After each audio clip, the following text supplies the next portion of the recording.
નમસ્કાર, આપ જોઈ રહ્યા છો તાપી લોક સમાચાર। તાપી જિલ્લાના સોનગઢ તાલુકામાં પીવાના પાણીની ગંભીર સમસ્યા અને ચાપાવાડી રેલવે ફાટક નંબર 58C પર ફ્લાયઓવર બ્રિજના નિર્માણમાં થઈ રહેલા વિલંબને લઈને સ્થાનિક લોકોમાં ભારે રોષ જોવા મળી રહ્યો છે। આ મુદ્દે સોનગઢ તાલુકા પંચાયતના માજી પ્રમુખ યુસુફ ગામિતના નેતૃત્વમાં મોટી સંખ્યામાં સ્થાનિકો અને મહિલાઓએ મામલતદારશ્રીને આવેદનપત્ર આપી તાત્કાલિક ઉકેલ લાવવાની માંગ કરી છે। યુસુફ ગામિતના જણાવ્યા મુજબ ઓટા મલંગદેવ વિસ્તારના લોકો વર્ષોથી પીવાના પાણીની સમસ્યાનો સામનો કરી રહ્યા છે। વર્ષ 2017માં જળયાત્રાની શરૂઆત થયા છતાં આજ દિન સુધી વિસ્તારમાં પૂરતું પીવાનું પાણી પહોંચ્યું નથી। તેમણે પ્રશ્ન ઉઠાવ્યો કે ઉકાઈ ડેમનું પાણી અન્ય વિસ્તારો સુધી પહોંચે છે તો સોનગઢ તાલુકાના આ અંતરિયાળ વિસ્તારોને કેમ વંચિત રાખવામાં આવે છે? બીજી તરફ ચાંપાવાડી રેલવે ફાટક પર ફ્લાયઓવર બ્રિજના કામમાં થઈ રહેલા વિલંબને લઈને પણ લોકોમાં ભારે નારાજગી છે।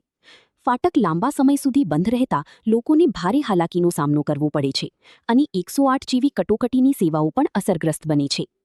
સ્થાનિકોએ ચેતવણી આપી છે કે જો પાણી અને ફ્લાયઓવર બ્રિજના પ્રશ્નોનો વહેલી તકે ઉકેલ નહીં આવે તો આગામી સમયમાં ઉગ્ર આંદોલન કરવામાં આવશે।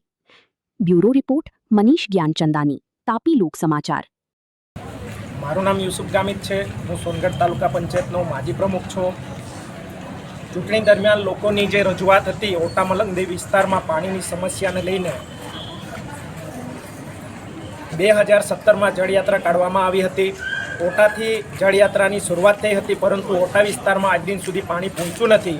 એને લઈને આજે અમે રજૂઆત માટે આવ્યા હતા કે ઓટા મલંગદેવ વિસ્તારને પણ પાણી આપો, અને જો ઓટા મલંગદેવ વિસ્તારમાં પાણી પહોંચાડવામાં ન આવશે તો આવનાર દિવસોમાં અમે આંદોલન કરીશું।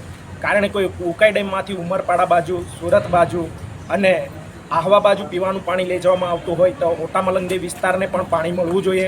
કારણ કે ઓટા મલંગદેવ પણ સોનગઢમાં જ આવે છે અને એ લોકોને પણ પાણી આપવું જોઈએ, એના માટેની રજૂઆત હતી।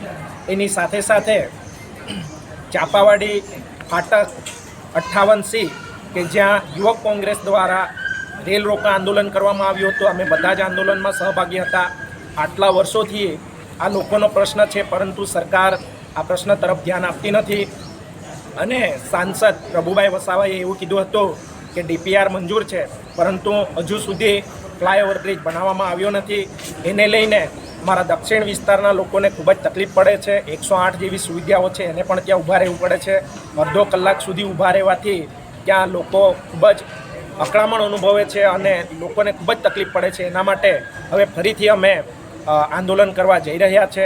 અમે મામલતદારશ્રીને જણાવ્યું કે અમે જે વખતે આવેદનપત્ર આપ્યું હતું એના પછી અમે રેલ રોકી હતી, હવે પછી અમને રેલના પાટા ઉખેડવા માટે મજબૂર ન કરશો એ વાત કરીને અમે અહીં આવ્યા છીએ।